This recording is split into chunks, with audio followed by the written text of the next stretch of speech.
Hi everyone. Today we'll be discussing about 5 major mistakes that engineering students of India are doing right now and how to avoid them. There are 7,000 engineering institutions in India and almost 3 million people are studying engineering every year. Out of that, according to the data from Indian government, every year there are 1.5 million engineering students graduating and available to the job market. That means 15 lakhs of people are searching for job every year after graduating as an engineer. Do you feel for a country like India, there are 15 lakhs job every year for the engineers? There are not. And that's why you would see even after graduating as an engineer, people are jobless. Let's just discuss about 5 major mistakes we as an Indian engineers do and how to avoid them so that we can take better career choices. So, before diving in, if you feel the content of these channels are helpful, please hit the like button and subscribe to the channel. Thanks a lot. Point number 1, not finding your niche. So there are almost 30 to 40 subjects you have to study when you are studying engineering. And for a particular student, it is very difficult to be an expert or memorize everything or understand everything that are there in all these subjects. So you always need to find the subjects that you feel most passionate about.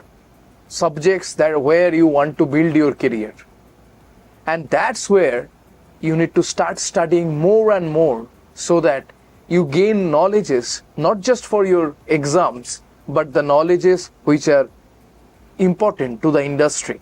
So maybe you fall in love with Java, maybe you fall in love with Python, maybe you fall in love with databases, but whatever you choose, you need to make sure that you know in and out of that particular subjects. In most interviews, the interviewer are going to give you the option. Probably they are going to ask, what are the favorite subjects you have? And that time you need to drive the conversation in a way so that they are supposed to ask you questions from the subjects which you really like. Okay?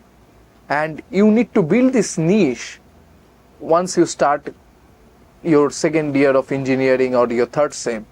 Okay, that will be the perfect time to find subjects what you feel most passionate about. Next point, focusing on CGPA. That's a mistake. As an engineer, theory is only a part of your knowledge that you are going to gain being an engineering student.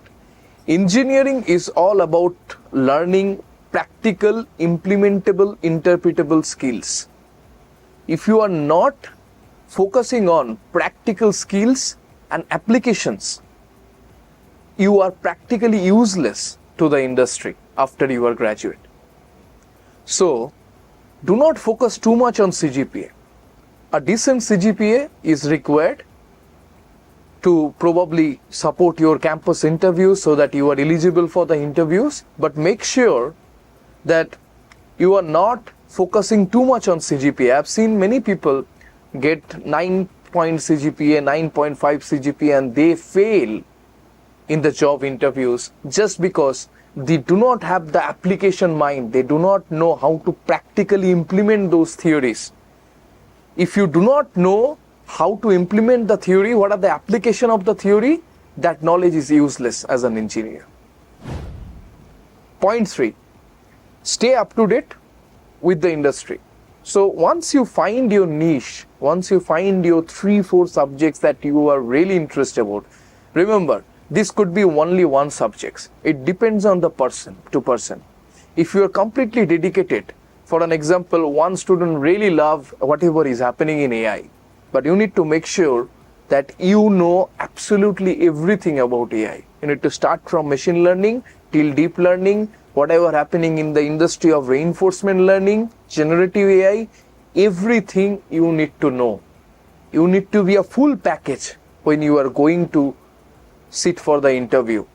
The interviewer should have confidence on you. The interviewer should not consider you as, okay, this is a trainee I'm gonna take in my industry and I have to train them. Nobody hires like that. Everybody looks for professional people who are already prepared to dive deep and solve practical skill. So you always need to create that mentality while you are studying engineering, and your curriculum is not going to do that. You have to build that mentality. People mostly who are in second tier colleges, they have to think about it really. Point 4, underestimating internship. That's, I think, the most important point. Do as many internship as you can as a student. You do not understand how much importance internship has on your resume.